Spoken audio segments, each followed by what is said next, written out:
Good day, Internet. This is DTNS Live for Thursday, March 6th, 2025. From Studio Animal House, I'm Sarah Lane. From Columbus, Ohio, I'm Robb Dunewood. And I'm the show's producer, Roger Chang. Daily Tech News Show Live is made possible by its listeners thanks to all of you, including D. Laser, Brad, Kevin Morgan, and our lifetime patron, Dean Shiro. Yay! Thank you to all of our patrons, and welcome to all of you, whether you're patrons or not, to DTNS Live. We're inclusive. We want everybody here. This is the show where we discuss the tech news to help us all understand it together a little better. Robb Dunewood, it rained in LA yesterday, and everyone freaked out because that's what happens in LA. How's weather in your part of the world? So I woke up to snow this morning, but Tuesday it was 65 degrees outside. Man. So we're in that time of year to where it literally can be, a sweatshirt weather, or you need to wear boots in a winter coat. It's like you never know. So like snow in the morning, I think it's going to be back in the mid 60s this weekend. So you never know what you're going to get in the Midwest. It's funny. A friend of mine who lives in Miami was asking another friend of mine, we're on a group chat, who lives in New York City, hey, what's the weather? I'm coming there tomorrow. And he was like, it's like rainy and 40s, feels like 30s. And she was like, cool, good to know. And I'm like, but you're coming tomorrow.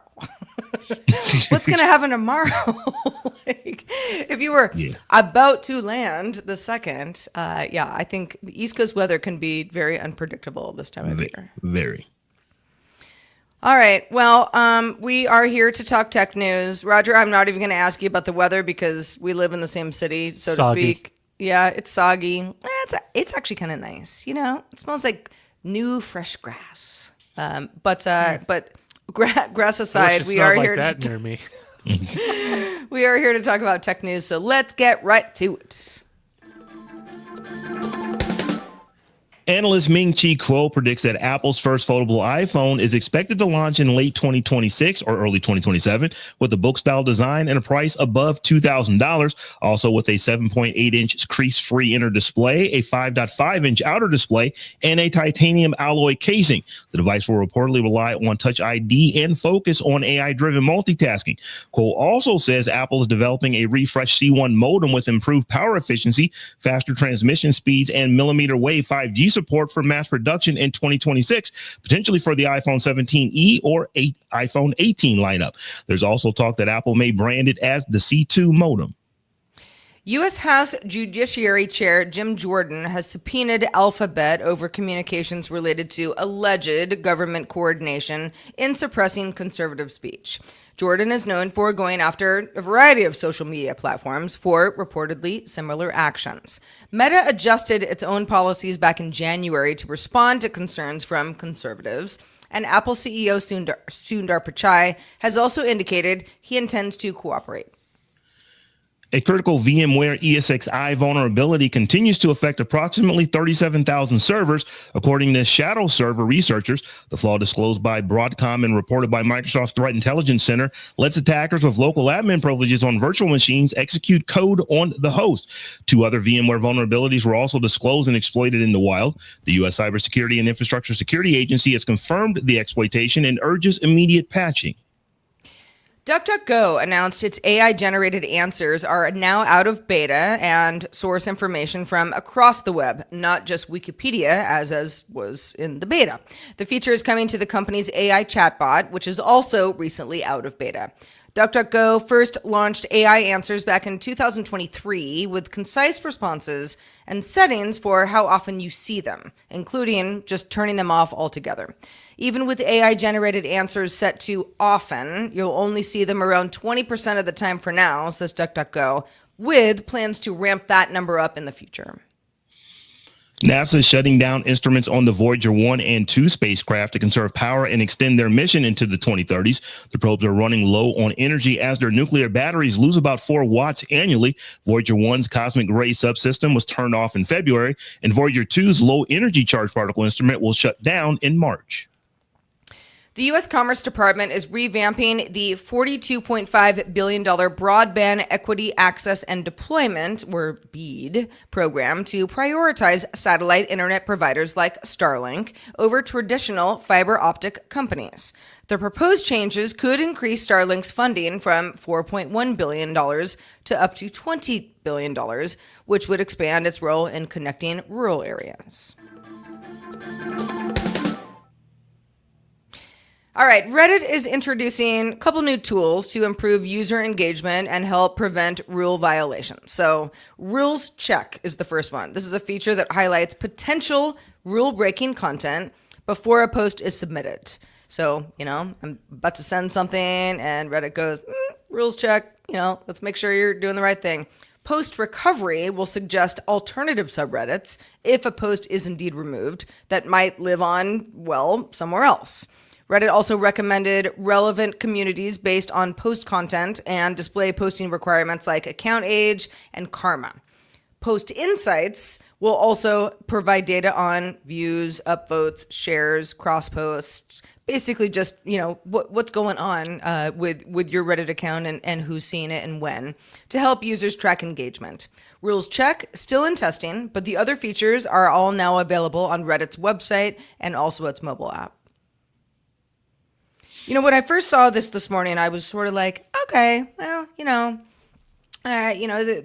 people get banned from Reddit all the time, or at least, put in detention for a bit. And it does matter what subreddit you might be using because moderators have different rules for different areas of Reddit.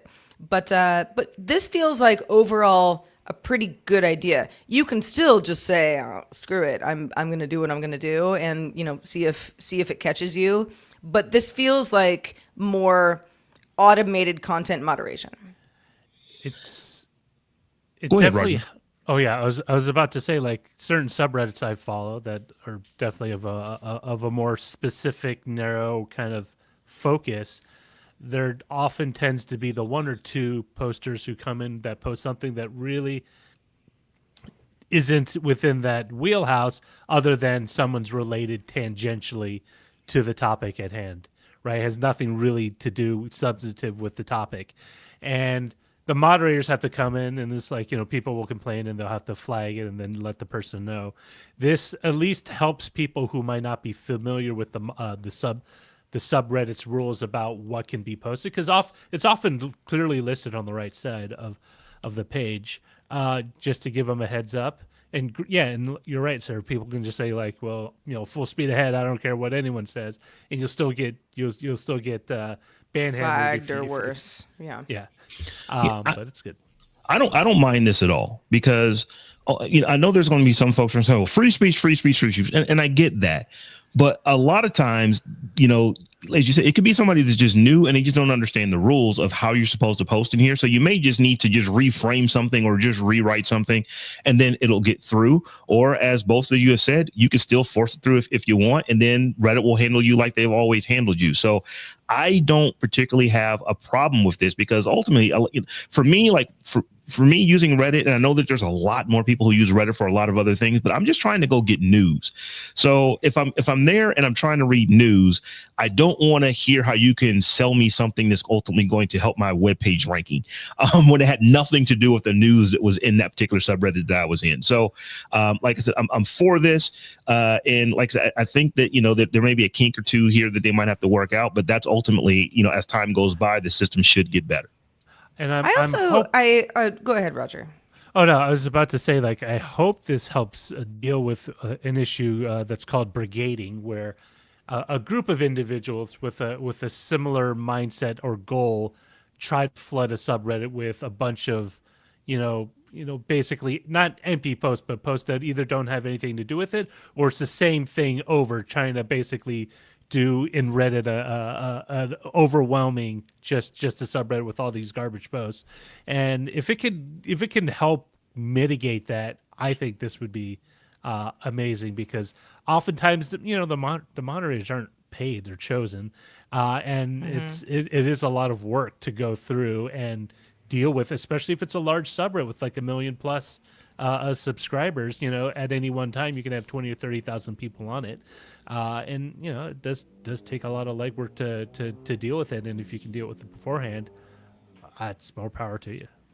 It also got me thinking about Reddit in general. So we spoke briefly on the show yesterday about dig.com coming back. And, dig was a unique website.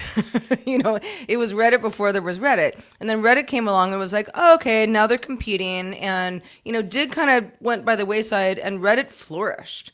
And it also had, at one point, and I'm not talking about like even in the last 10 years. Well, I guess it depends on the subreddit that you're looking at, but it flourished as sort of like, ooh, this is the place where you can like really say what's on your mind. Like, it's not 4chan levels, but it was like, oh, Reddit, it's kind of towing the line of what kind of content you wouldn't see otherwise. There are so many subreddits now.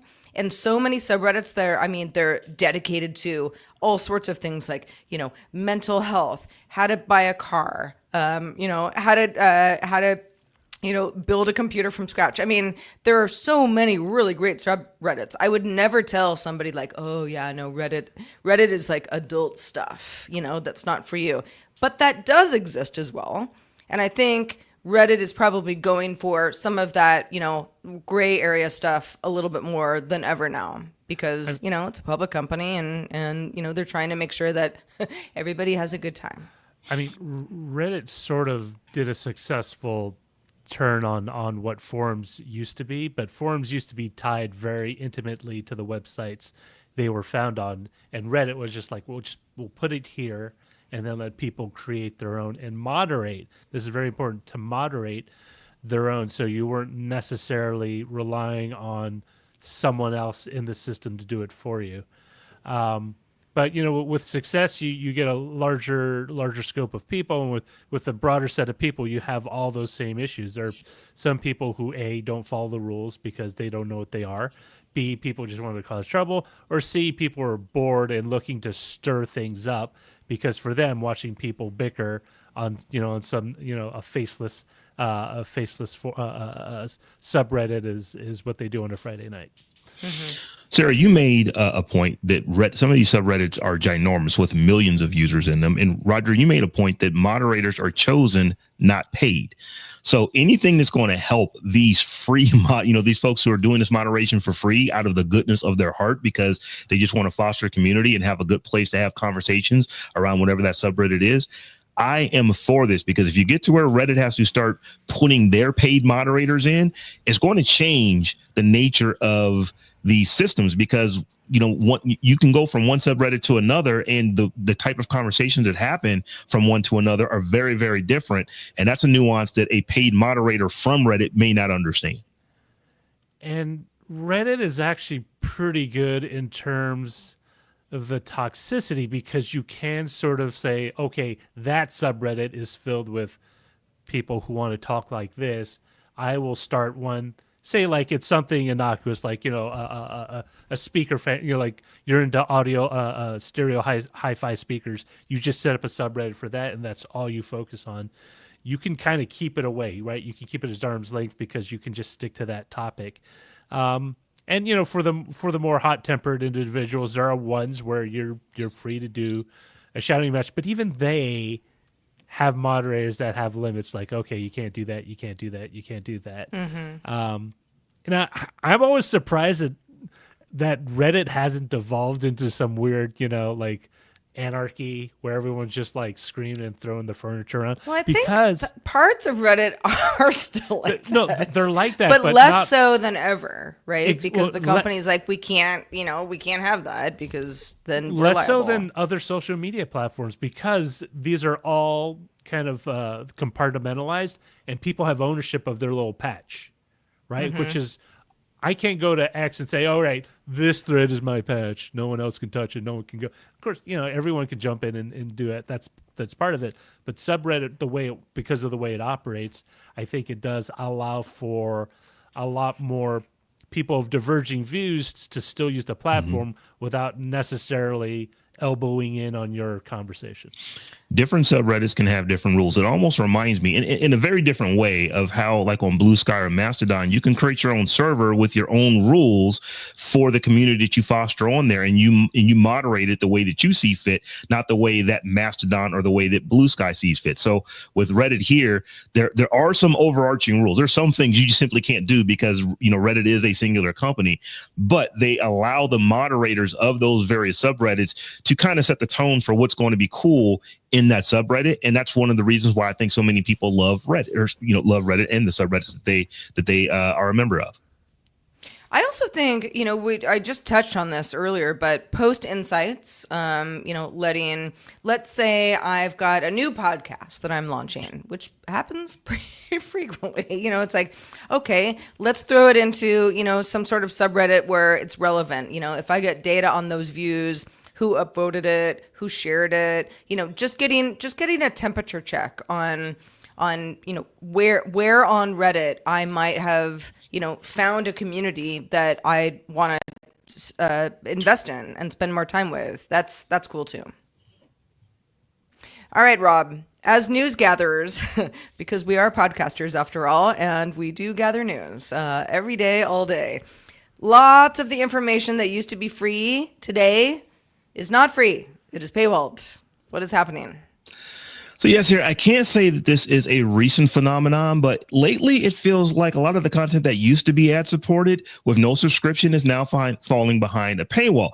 To be fair, there are some publications that for decades have had paywalls like WSA.com, New York Times, Athletic, but we're starting to see paywalls pop on sites like The Verge and Reuters and CNN and others that traditionally permitted free access. Just last week, the Daily Mail in the UK launched a paywall, and back in February, and we were just talking about Reddit, but Reddit CEO says that paywalls are coming to that platform. So I just kind of wanted to, discuss with you guys and get your take on this. I am old enough to remember a time when everybody paid for newspapers and magazines, and this theory of content is free didn't exist in the way that it does today. But the internet of the 90s and early 2000s have definitely ruined us to where it doesn't feel great to have to pay for something that you used to get for free. So what do you guys think? Are paywalls a good thing, or are they a necessary thing? How do you feel about it? I don't know. Roger, you go first because I got thoughts.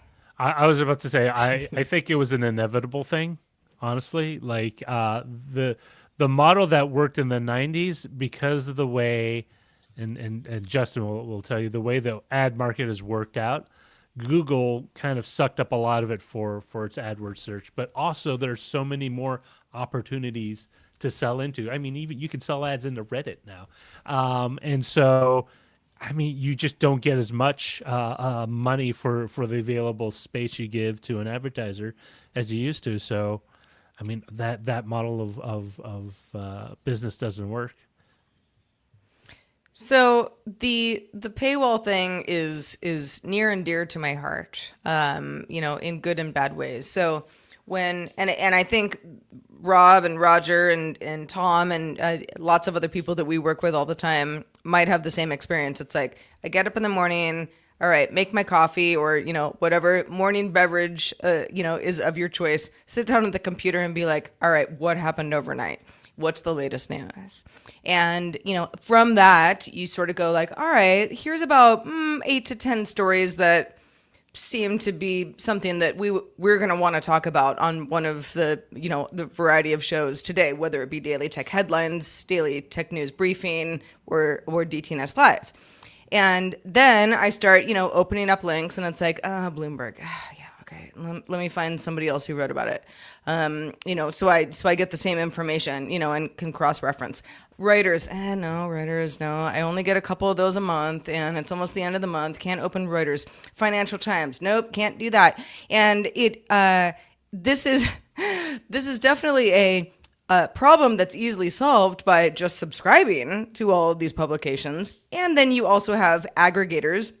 For example, I'm on macOS on this computer, and I could subscribe to Apple News, which I do on and off, but I find diminishing returns. I don't know, it doesn't totally work for me. But even then, New York Times doesn't work with Apple News. Apple News Plus. So you still have to kind of hunt and peck around for like, what's the information, even though we're going to credit the original source, who else wrote about it where the information didn't get weird. It's like a game of telephone, right? It's like, if the original source you can't read, you go like, all right, who else wrote about it? Did they, is that a trusted source? And then am I trusted to then tell the audience about this going forward? It really does. It makes it a kind of a whack-a-mole game. And I'm not saying that people don't deserve to be paid. I'm saying that I think in our line of work, we're going to have to come up with just more ways to be able to get the information that is right and correct. When we were talking about this in the green room, I was looking for a word, and the word was cognitive dissonance. I don't believe that I suffer from that because even though I think I hold two opinions, I'm like everybody else. When I hit Bloomberg and it gives me a paywall, it's like, oh, crap, I don't want to have to pay to get this. Who else could I find it from? Same thing you do, Sarah. But on the same token, if it's like original writing and something like that, the person who wrote that at Bloomberg, they deserve to get paid for it because they probably put an immense amount of work into 100%. Writing that particular article. Yeah. So I get both of that. Being a creator, I create content. I actually eat off of the content that I create. So I understand why people put things behind paywalls, why people may have ads on things. It just seems like there's a lot more of it lately. And I'm wondering if things are coming to a head. Like I said, I'm absolutely old enough to remember to where if you bought a magazine, you had to pay for the magazine in order to read it. It used to be that you could just go to the version, read whatever they had. You would be bombarded with ads, but you could just go there and read it. And that changed the paradigm for a lot of people. So I wonder if we're just getting back to where, if you want this good, reporting, if you want this good information, these articles, stories, whatever the case is, and there's a paywall, we might have to just become accustomed to getting that or not having that, not having that content available to us. And I'm not sure what the ultimate answer is. I would hope that things like, if it's like public health type information, there's a way you can get that. If there's like some breaking story where there's a forest fire or something, you don't have to pay to find out that you need to get out of, of where you are or something like that. Those things just happen, out where you guys are. But I think that for like, some investigative stuff or something like that, a lot of times, like I said, those people that are doing that work, they work really hard for that. They want to be paid. And I don't necessarily believe that be. So, yeah, I well said, Rob. I totally agree. I mean, there are certain articles where somebody has, I don't know. I mean, I'll just, hypothetically, somebody is exposing a tech company for doing something totally opposite of what they said they were doing type thing. And, it's months long investigation with multiple sources and, people talking, on and off the record like that is a lot of work. For me to just be like, I'll just find the information somewhere else and just talk about it. That's not fair to the original reporter who did all the work. I mean, we all get up in the morning and we work really hard. And when that's your job and someone's just like, oh yeah, this happened. And in 2 to 3 sentences where you're like, oh man, I mean, this is like my whole life or, 2 to 3 months type thing. That's a part of properly giving props to the original source to articles, which we always try to do on the show.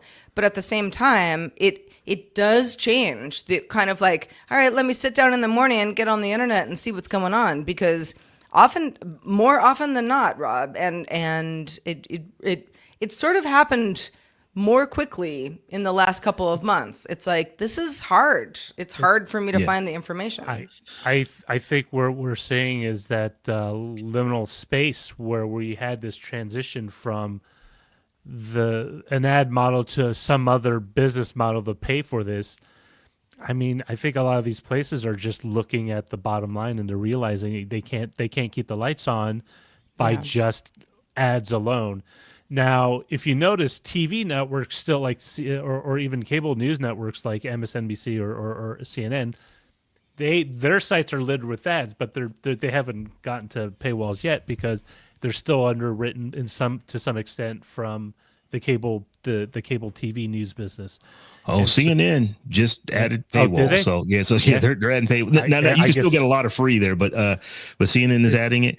And just one of the things that is happening is that the news is changing. There are a number of journalists who are who are striking out on their own and moving over to places like Substack. I would, like Jim Acosta left CNN back at the end of January. He started a Substack. He literally in a month and a week has amassed 267,000 subscribers on a Substack. Mehdi Hassan, Barry Weiss, Nate Silver, Dan Rather, Joy Reid just last week, or two Sundays ago, was let go by MSNBC. The following Monday announced her Substack, and it has like 79,000 people on it already. So there's a lot of folks. I mean, a lot of journalists. I believe, Jury, Justin Robert Young, he moved over from Patreon over to Substack with politics. So there seems to be right now like a resurgence of independent journalism that is happening on that one platform. A concern I could say maybe down the road would be you have so many journalists there. The Substack say, well, hey, now we're only going to promote these people. We're going to do these things, but they are newsletters in a way. So I don't know that Substack could do that in the same way that a LinkedIn could, the same way that an X could, the same way that a Threads could, but we will definitely find this out because there's so many journals who are over there. And it'll be interesting to see, because instead of having a platform like The Verge, TechCrunch, or whatever as where you go, you're looking for, I'm looking for Mediasana, I'm looking for Dan Rather, I'm looking for the name of the reporter or the journalist rather than the newspaper or the platform they write for. Mm-hmm. Jim Video over in Discord says, I don't think a discussion about ads is complete without tracking or ads that make reading articles difficult. And that is a good point too. I mean, the idea of, having free content has been rife with, pop up, do you want us to send you notifications? No, never. That kind of thing. So for a lot of people, I think this experience is better. The paywalls, if you like the content, you're ready to pay a little bit for what you think is good content. And I know the analogy is not lost on me, because that's what we do every day here on DTNS Live. But that is, it's a trade-off. It's always been a trade-off. But I think that the option for the trade-off seems to be going away, because publications are like, nah, you pay or you just don't read. Well, it's definitely a trade-off. And one of the things we love to hear from you is, how do you feel about this? Are you cool with paywalls? Do you like the ads? Let us know. And one of the ways to let us know is doing so on our email. So head over to feedback@dailytechnewsshow.com. Roger, I believe Kate Moss once said, nothing tastes as good as being thin feels. But when it comes to phones, when is thin too thin? Yeah, so this is a question that CNET's Abra Al-Hidi wrote a piece about when she because she's currently at Mobile World Congress, and she was looking at a lot of these new either concept phones or upcoming models, and they were all very thin. And she brought up some really interesting points about having a thin phone while very fashionable and very with the times. It also limits the size of the battery, which means lower battery life, scale back components like the camera in order to fit the thinner body. And of course, things like durability. She cites the case of the Galaxy Note 7 had issues with the battery because it was too compressed in order to fit at the time the relatively thin housing of the phone. So at what point do you guys find where things just become too thin? For example, I find pretty much all current phones a little too thin, which is why I always buy I don't have it on me. I always get a case with it, because if I don't, adds a little padding, but it adds grip. Like even without any kind of special material, just having it thicker means it doesn't slide out of my palm, which is what used to happen, and I broke my first phone that way, or my first smartphone. I am not a fan of the incredibly thin phones. I also, like you, Roger, like to have a fairly beefy case on my phones. For me, I have incredibly large hands. Now, I don't have like thick fingers, but I have very, very big hands. I mean, I'm 6'4.5", defensive tackle, and built as such. And my hands are so big, I can literally palm a basketball with just my thumb and my middle finger. Just those two fingers by themselves. Those are large hands. Yeah. You could throw a basketball to me and I could catch it like a softball. So or like a volleyball. I've got very, very big hands. So because of that, I just can't hold. It's just uncomfortable to hold these really itty bitty little phones. So I've always gravitated towards the bigger phones. I just got this Galaxy S25 Ultra a few weeks ago. I bought a case right from the Samsung site because I got it for free. The case is not thick enough. So I'm already looking for a thicker case, maybe one that I could put credit cards or something like that in. So I say all that to say that there probably is a market for people who want these really thin phones. Hence, that's why the companies are making them. I am not in that category. They're just too small for me. Also, I never put my phone in my back pocket because I fear that I would sit on it and crack it. I know that I would sit on a thin phone and crack it in my back pocket, but I would fear putting, a really, really thin phone in my front pocket just in case, I hit something on my thigh or something like that and, would crack the phone. So I know there's a market for them, just not for me. And the real reason is just because my hands are just too big to comfortably use them.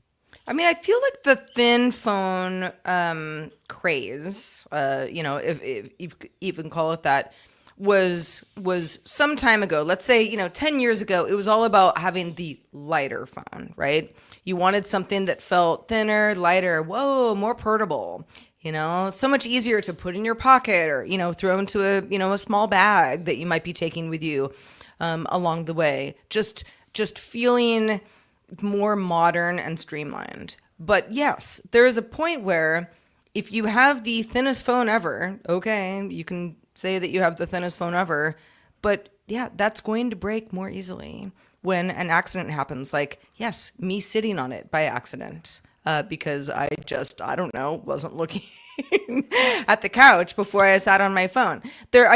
You can't make a thinner phone be less susceptible to breaking than a thicker. You just can't do that. Not if unless you're going to make them out of tungsten or something like that. Right? Yeah, you just can't. You can't do it. I do think that the thin revolution. So, for example, I've got an LG OLED out in my living room, which is the thinnest television I've ever had. It's so thin, in fact, that I didn't even mount it on the wall because I'm like, you just push it up against the wall. Like, it might as well be mounted. It's so thin and it's so cool. It's like, wow, that really takes up very little footprint, and my new Dell monitor that I'm using, same thing.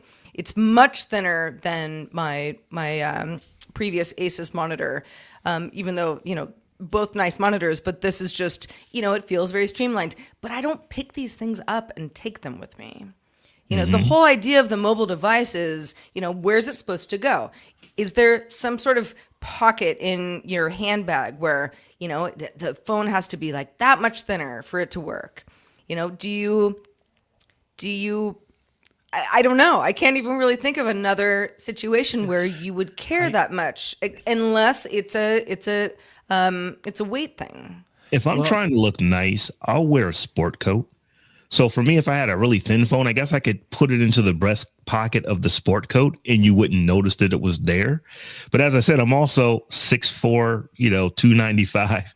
You probably wouldn't notice that it was there anyway, just because I'm so big. It's like that little phone, you wouldn't even notice it. So I guess that there would be a market for it because the companies are making them. Clearly, they've done research where people are saying, I want a thinner, smaller phone. But true story, people ask me all the time, well, why did you never get into the iPhone? The reason I never got into the iPhone is that I actually did have the first two iPhones. But when I got the original iPhone, I was coming from a BlackBerry. And with these big mitts that I have, trying to use that little phone, my hand was literally cramping up. So even though I had an iPhone, I simply wasn't using it. I just kept going back to my BlackBerry. And then I think it was like the iPhone 3GS might have been the second iPhone that I got. And it was the same thing, was a little bigger. And these weren't thin. They were just very small.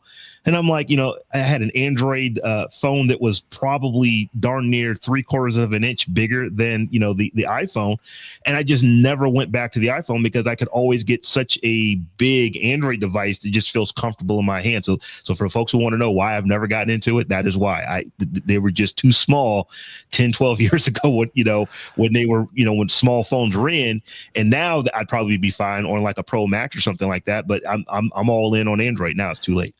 I'm wondering if, that's part of the appeal with foldables, right? Because you can fold them out to be a thinner with a larger display, so you can, handle it in a much better way.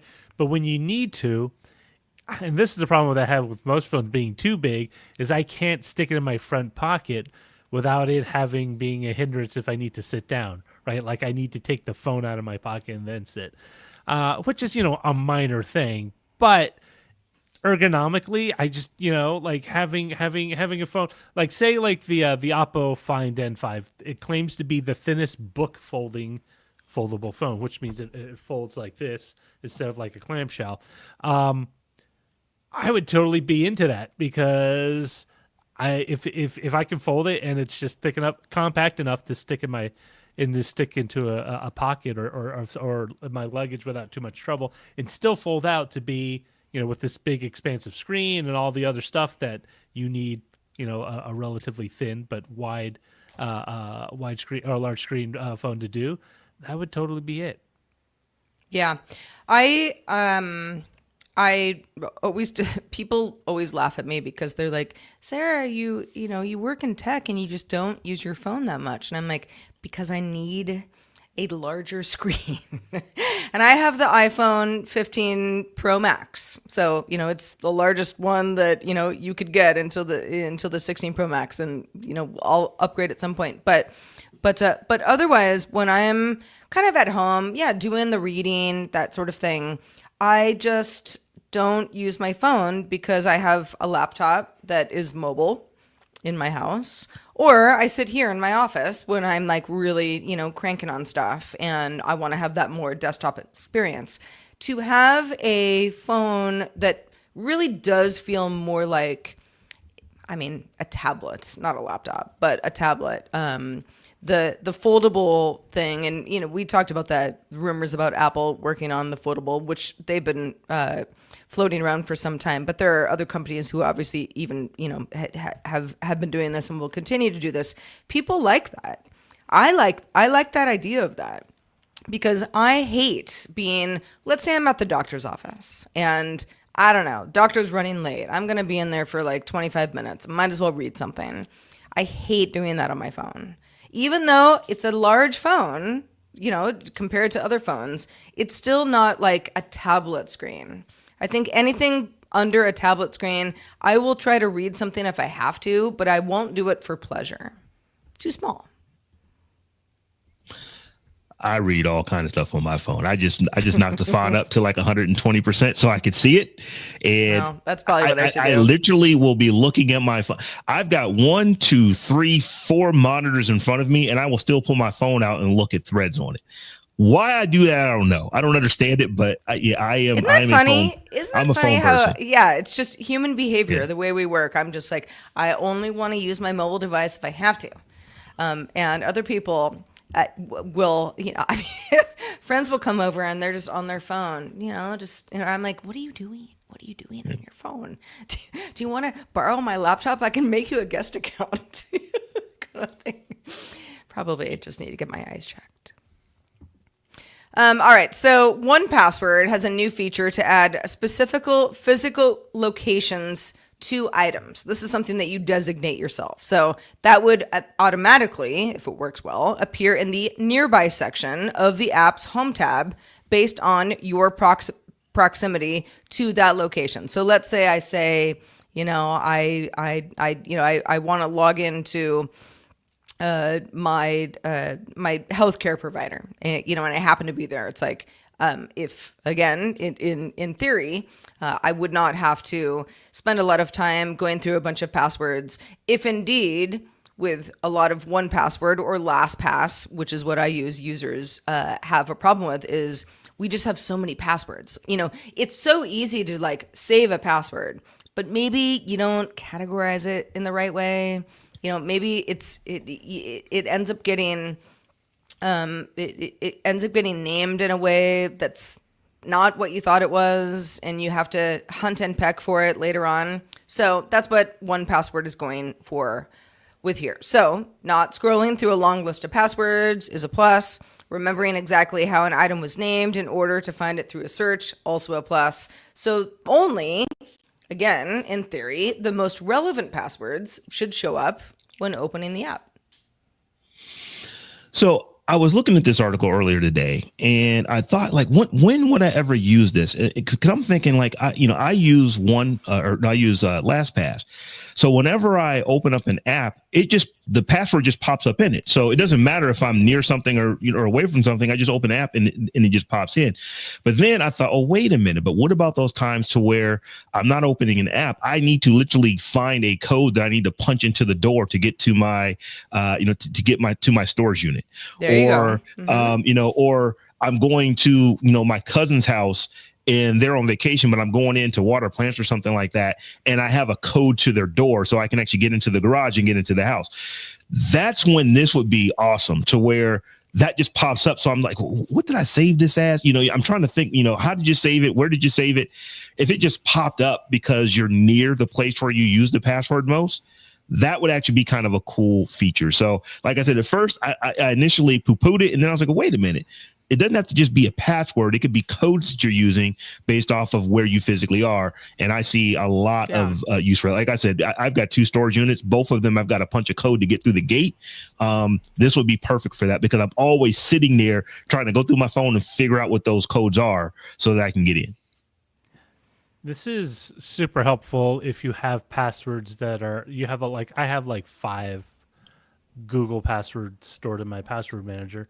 And it's because I also take care of my dad's account, but I really only do that when I'm near my dad. So it'd be super convenient, instead of me going thumbing through everything, just the one for him comes up because I'm at his house. Mm-hmm. That's a good one too. Yeah. And I'm sure I'm not alone. I think a lot of people have multiple accounts on the same service because they're helping family or they need it for business. And sometimes, like, for example, I have the Daily Tech News Show one as well, because I got to manage the YouTube channel. It's just nice to have it there to pop up, especially if I'm out and about and on the phone, and I don't need to be, like, if they could do the reverse where you could just say, like, these you don't have to worry about if I'm ever outside of this range, right? Just block these, so no matter what, they'll never pop up unless I actively look for it. But yeah, with password managers being so common right now, and people literally having, if not, 10s or 20s or 30, I have like 80 different password things I need to keep in mind, and this is super helpful. I think another thing too is that password managers are almost becoming commodity. I mean, there's a bunch of them out there. So these companies, unless you're using a free account, they're charging you money. And if they're charging you money, they want to continue to do that. So they have to figure out, what can we do to make our app sticky so that someone just doesn't switch over to some other platform, because it doesn't really cost them anything. So I can see that being one of the things here. I can't say that I would ever sign up to 1Password because it notifies me of a password when I get close to something, or just gives me a display of passwords that I might use when I'm near something. But it might keep me on that platform if I was already there. So that's part of this too, as well, as I would imagine. If they combine it with a no paywall promise, that would be pretty sweet, wouldn't it? That would be awesome. That would be awesome. A couple other notes about what 1Password is doing. You can add a location to a new or existing item. So if something's already in 1Password, you can be like, all right, now this actually applies to me being 50 feet away from something. Maybe it's somebody's Wi-Fi, that kind of thing. Or, up to 10 miles away. So Roger's, going to see his parents, but he's not quite there yet, but he wants his stuff to propagate.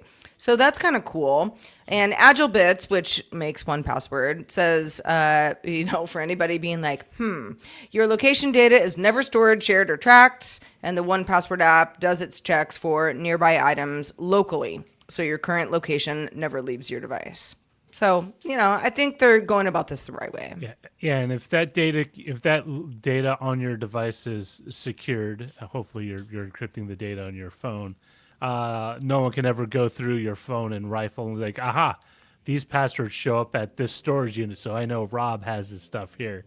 Like something that would give that away. Yeah. I probably would trust 1Password more with that kind of information than I would LastPass, even though I actually still use LastPass right now.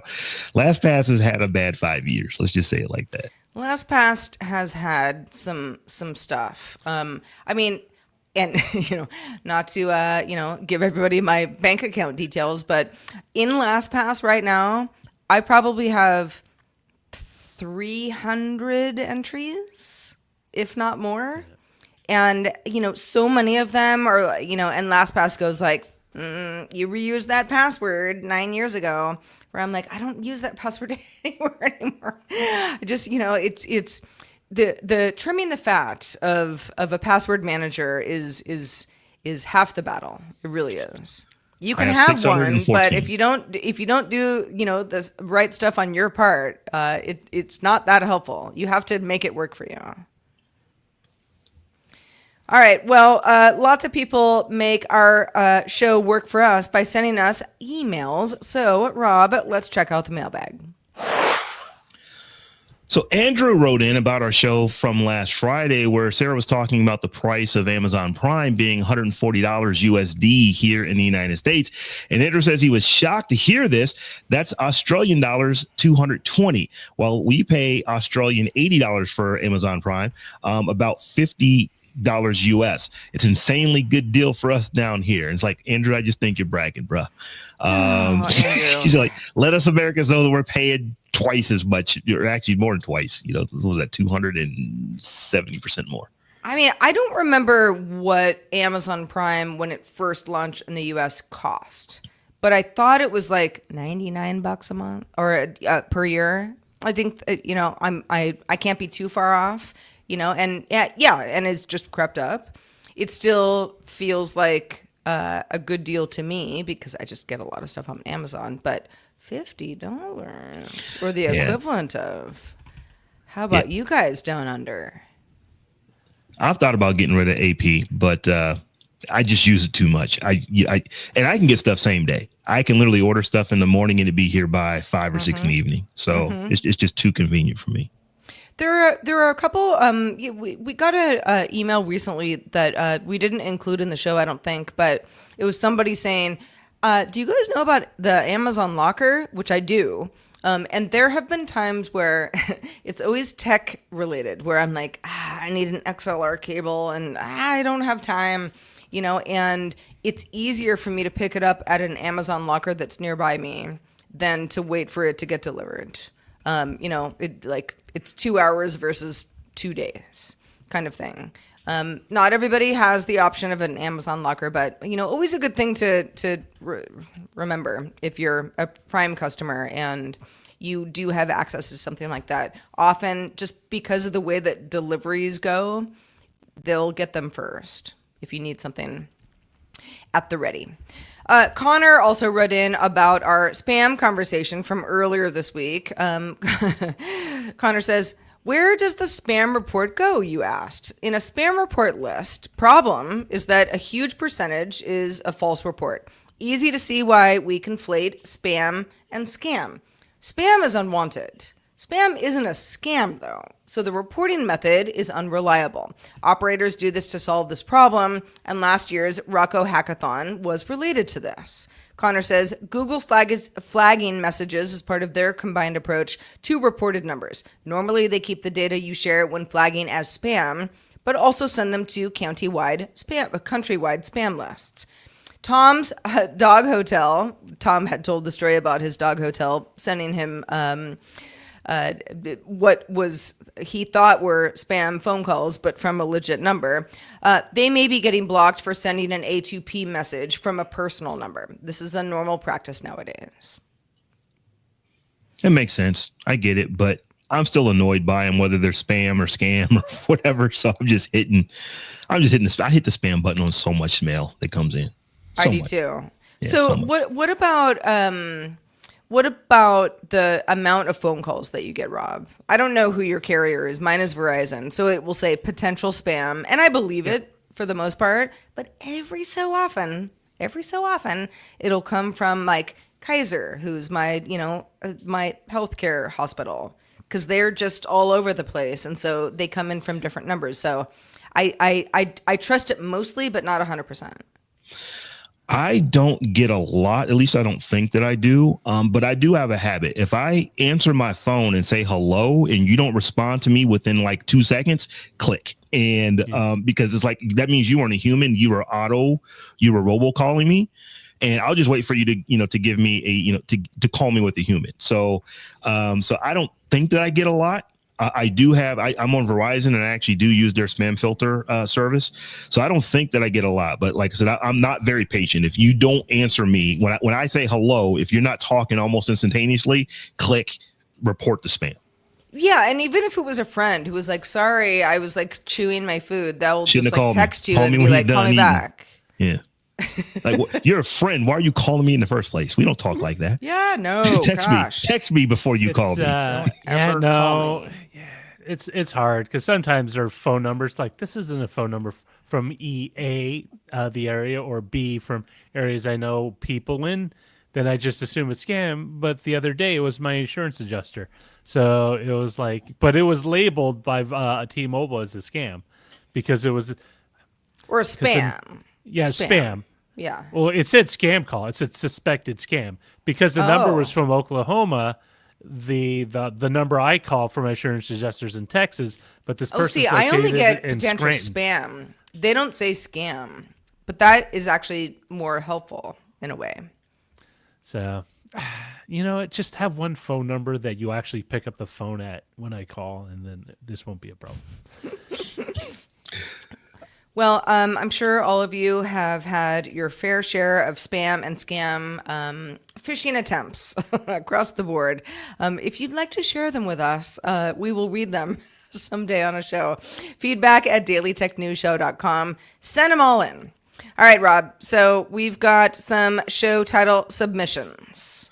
We definitely do. During the show, you've been submitting your titles over at dtns.showbot.tv. And we've got a bunch of them. Looks like we've got 58 votes on 39 different titles at this point. So let's just start at the top here. Thread Lightly on Reddit by Howard Yermish. Paywall Whack-A-Mole by Zoe Brings Bacon. Let's drop down here. Is the quality journalism buried in the Substacks? Saray TW. GPEG84 has, we have passwords to manage passwords. I kind of feel like that. Let's see here. JPEG84 also has, can you dig it again? Kind of like that one. That was cute. Oh, yeah. So, Sarah, what did we decide to go with? We went with Howard's Thread Lightly on Reddit. Cool. That is our title, even though we got a lot of good submissions. I mean, there was a lot of good titles. A lot of good stuff. I really do feel like there is a password for everything, though. I mean, joking aside, it's like, even going into LastPass, it's like, I have my master password to get into my passwords. And there was a point where, for whatever reason, my master password had to be reset. And boy, was that a adventure. It was, several days worth of work just to have LastPass be like, yes, we believe you're you. Master password. Okay, now you can get all your other passwords. Where I'm like, it's my life. My whole life is behind this master password. Please help. But yes, thanks to everybody for submitting, and congratulations to you, Howard. Good stuff. Roger, did anyone give us some thanks today for our hard work? Yes, Matt Drake gave us a Patreon raise, which is super awesome. Matt Drake, thank you. And then on the Twitch chat, we had Fakey Nose Grub 00, who's resubscribed with Prime, PC Milesy, who cheered us on with 50 bits, Zoe Brings Bacon, who also cheered us on with bits. Thank you, one and all, for supporting us. Let me see if we have, and it's always great to have all of you sitting in the chat, sharing your thoughts, and then just supporting us. It's great. It really is. You need to listen to season 2 of Behind the Data with Andrea Jones-Roy. Let me say that again. Andrea Jones-Roy. In this season's premiere episode, Andrea explores the link between misinformation and social media and what the data says about who's spreading misinformation on what platforms, and most importantly, what you can do to mitigate its effects. You can find the episodes at behindthedatashow.com. Yay! Congrats on Behind the Data for its second season.